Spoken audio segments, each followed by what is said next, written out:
I'm back. Greetings, everyone. I hope this message that you're about to receive will be a blessing to you. I think everyone would like to be a millionaire if they could. So remember this question. Would you rather have $5 million or two 30s? The soul food that has been prepared for you is entitled Your Needs versus Your Wants. What's more important than what you have is what you do with what you have. If you have everything you need, well, then you're blessed abundantly. You see, our wants can constantly change. It all depends on our mood and where we are in our lives. But when it comes to our needs, they pretty much remain the same. And when it comes to our blessings, there is nothing more valuable than having our needs met. But yet, these are the blessings that we seem to take for granted. And that is our health, a job, a roof over our head, clothes on our back, and food on our table. This is everything we need to survive, and anything extra is a bonus, including love. Yes, love. It is a bonus because no one has to love you, but it's something that we too take for granted until they leave or die. And then this is when we want to cry because we were focused on getting what we wanted instead of on what we had. 1 Timothy chapter 6, verse 6 through 8. Godliness with contentment is great gain. For we brought nothing into this world, and we can take nothing out of it. But if we have food and clothing, we will be content with that. Amen. Are you able to see the value in your needs being met?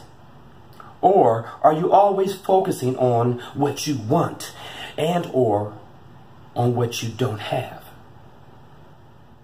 Be thankful for what you have. You'll end up having more. If you concentrate on what you don't have, you'll never have enough. It's one thing to set goals in life. But if your happiness lies in you thinking you need everything you want, well, then your happiness will always be hiding around the corner. Something that feels close, but it's never there. We must learn how to appreciate whatever God blesses us with, or we will never find contentment in any of his blessings. Philippians chapter 4, verse 12. I know what it is to be in need, and I know what it is to have plenty.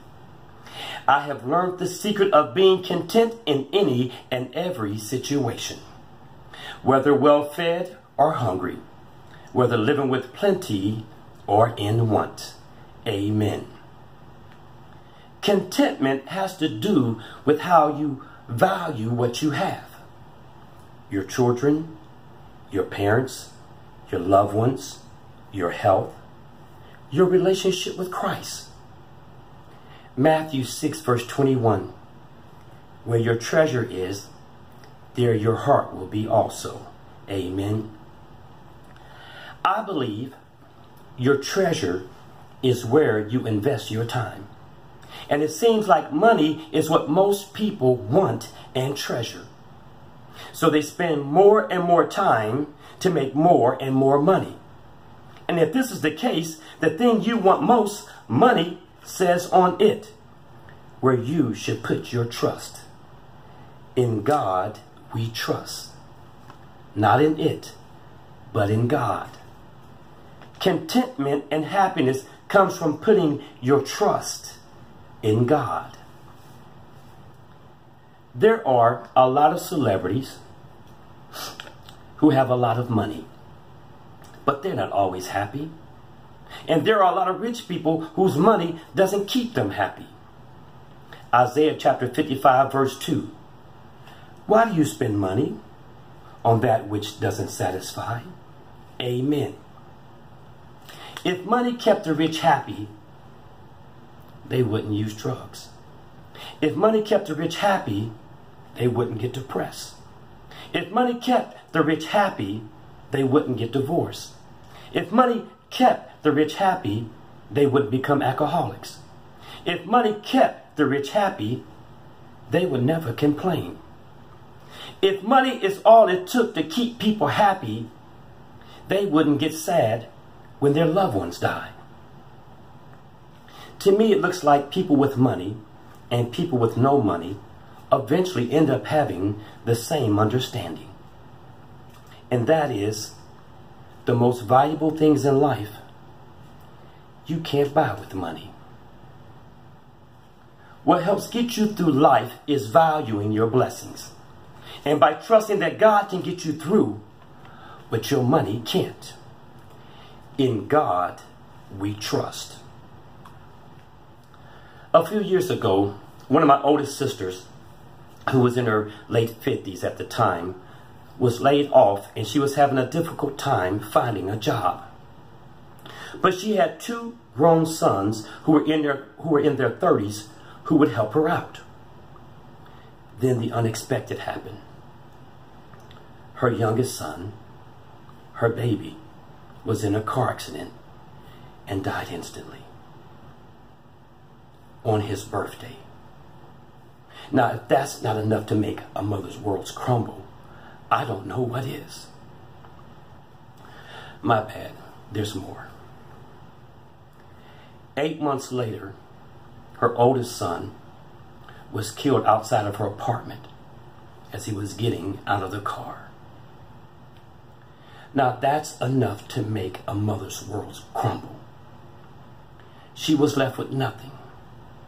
She lost her only 2 children, no job, and now no help. And I couldn't help her because I was laid off at the time. How do you get through something like this? I honestly don't know if I could. But she did, because she put her trust in God. My sister is amazing because she serves an amazing God.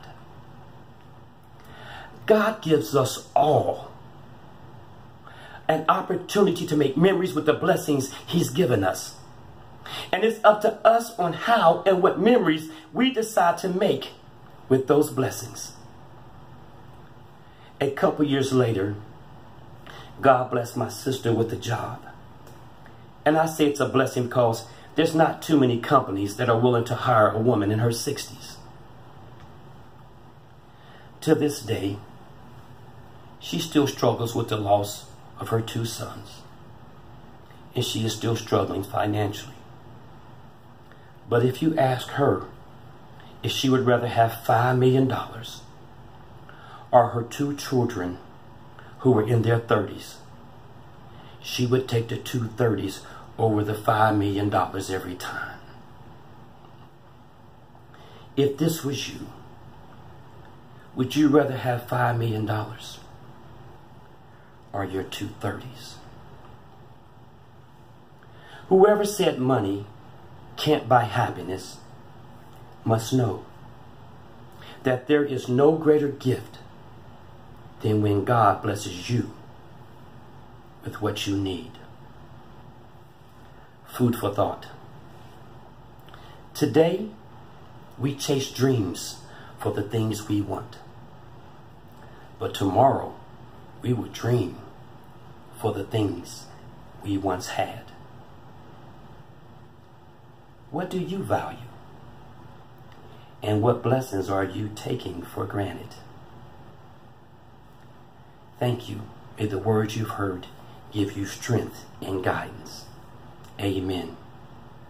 By the way, please help to feed God's army by sharing these messages. Pass the food. Feed a soul.